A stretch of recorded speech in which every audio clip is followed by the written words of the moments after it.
Hey everyone, and welcome back to KenkoVibe. I'm Ethan Reed. And I'm Grace Morgan.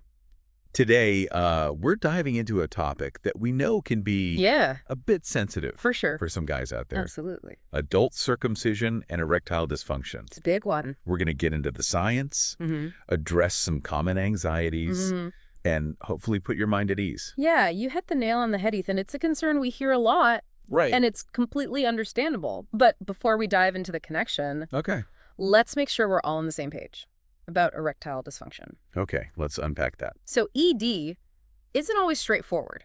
It can be caused by a bunch of different things, from physical conditions like heart disease, diabetes or obesity, to psychological factors like stress, anxiety, and depression.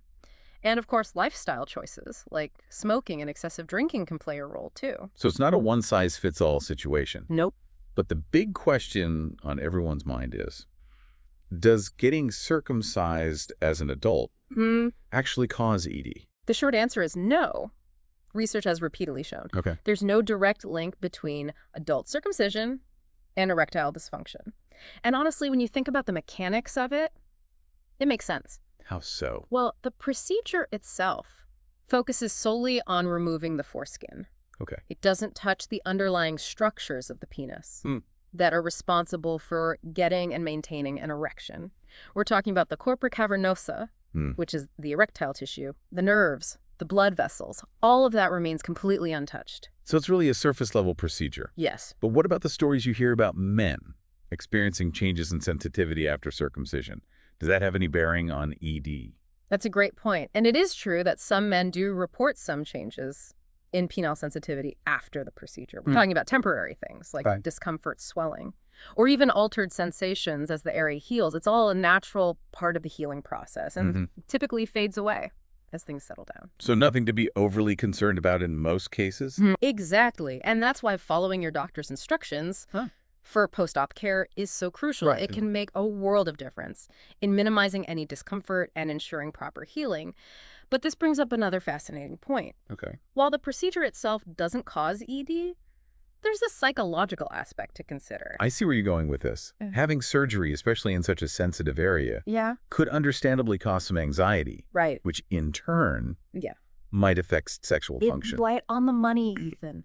You've got to remember that our minds and bodies are incredibly interconnected. So while circumcision doesn't physically cause ED, the anxiety surrounding the procedure, whether it's fear of pain, worries about how things will look or function afterwards, can definitely lead to what we call psychological ED. So in some cases, it's more of a mental hurdle than a physical one. Absolutely. That's why it's so important to talk to your doctor about any fears or concerns you might have. And hey, even if it feels a bit awkward, those conversations can be a game changer. And if those anxieties are really lingering, talking to a mental health professional could be helpful too. Definitely. They can provide tools and strategies for managing anxiety and improving your overall well-being, which can have a positive ripple effect on your sex life. For sure. But let's get down to brass tacks here. What does the research actually say about circumcision and ED?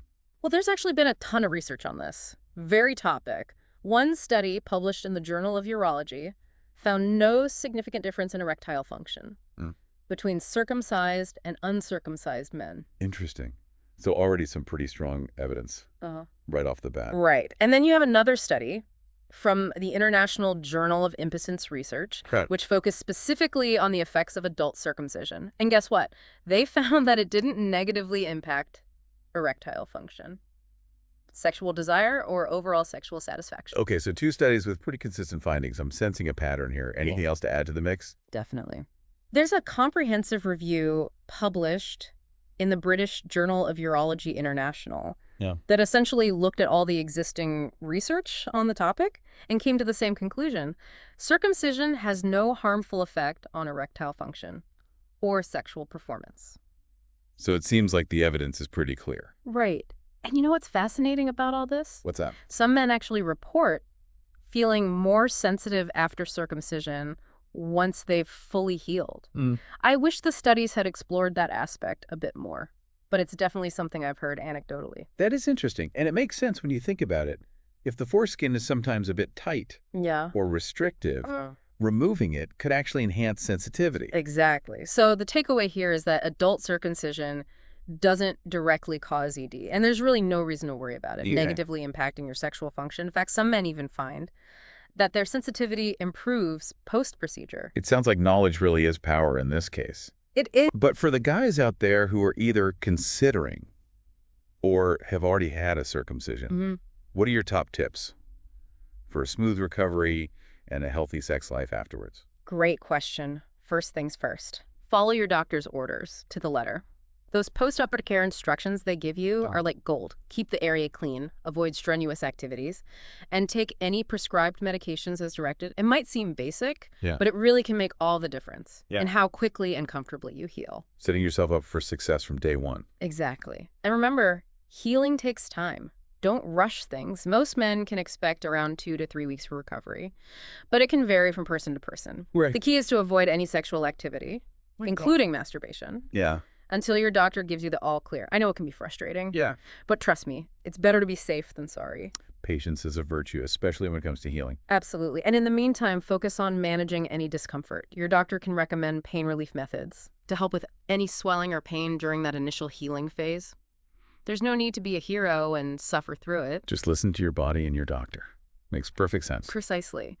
And lastly, be vigilant about watching.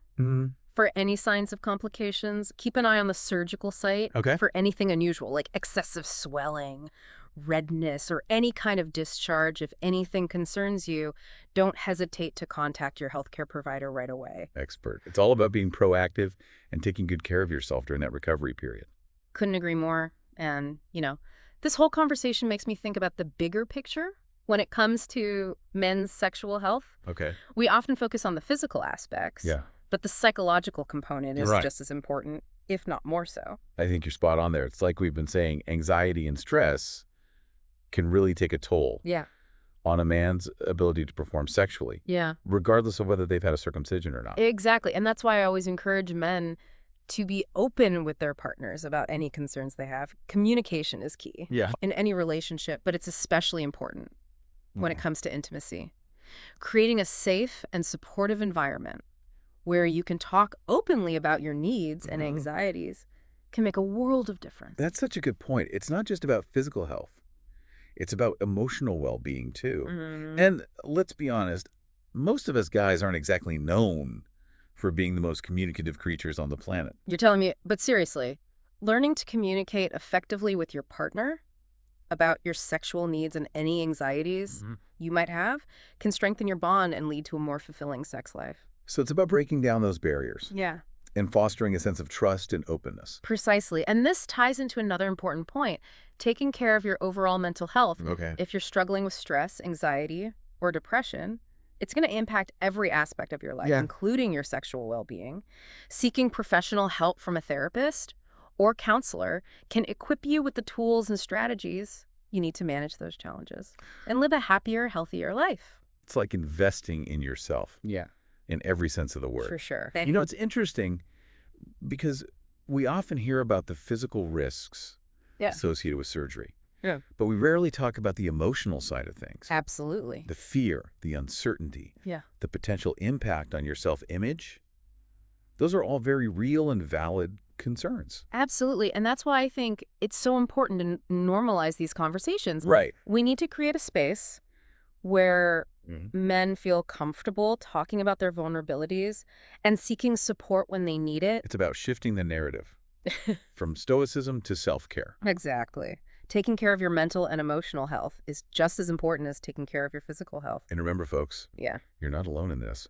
Many men go through similar experiences, and there are resources available to help you navigate these challenges. Absolutely. Don't be afraid to reach out and ask for support. Couldn't have said it better myself, Ethan. Knowledge, communication, and self-care. Those are the pillars of a healthy and fulfilling sex life, regardless of your circumcision status. Well said. We've covered a lot of ground today, haven't we? We have. We've tackled the definition of erectile dysfunction, debunked the myth that adult circumcision directly causes ED, explored the psychological factors that can come into play, and even shared some practical tips for post-circumcision recovery. We've really gone deep on this one, and hopefully our listeners feel more informed. and empowered to make the best decisions for their own health and well-being. I think we've accomplished our mission today. We've provided evidence-based information, addressed some common anxieties, and hopefully sparked some meaningful conversations along the way. For sure. And remember, if you're considering circumcision or have any concerns about your sexual health, don't hesitate to talk to your doctor. Right. They're there to guide you and provide the support you need. Absolutely. They're your best resource for personalized advice and care. Well, that about wraps it up for today's deep dive into adult circumcision and erectile dysfunction. I'm Ethan Reed. And I'm Grace Morgan. And, as we wrap up this deep dive, just one more thought I want to leave you with. Well, we've talked a lot about the physical and emotional aspects of circumcision. But what about the societal factors? That's a really insightful point, Ethan. We all grow up with certain beliefs and attitudes about male sexuality, and those can definitely influence our decisions and anxieties. Exactly, and those pressures can sometimes lead men to make decisions about their bodies based on external expectations rather than their own personal needs and desires. It's like, are we making choices because we truly want to, or are we trying to fit into some predefined box of what it means to be a real man? It's a question worth pondering, for sure. And it's something I encourage everyone to reflect on, not just in the context of circumcision, but in all aspects of their lives. Are we living authentically, or are we letting societal pressures dictate our choices? Deep stuff. And it's interesting, because the research we discussed earlier focused solely on the medical and psychological aspects of circumcision. But what about the cultural and societal implications? Absolutely. That's a whole other layer of complexity that deserves further exploration. There's a rich tapestry of cultural and religious beliefs surrounding circumcision. Right. And those beliefs can shape our perceptions and experiences in profound ways. It's a topic that could easily fill an entire deep dive on its own. Maybe we'll have to tackle that one next time.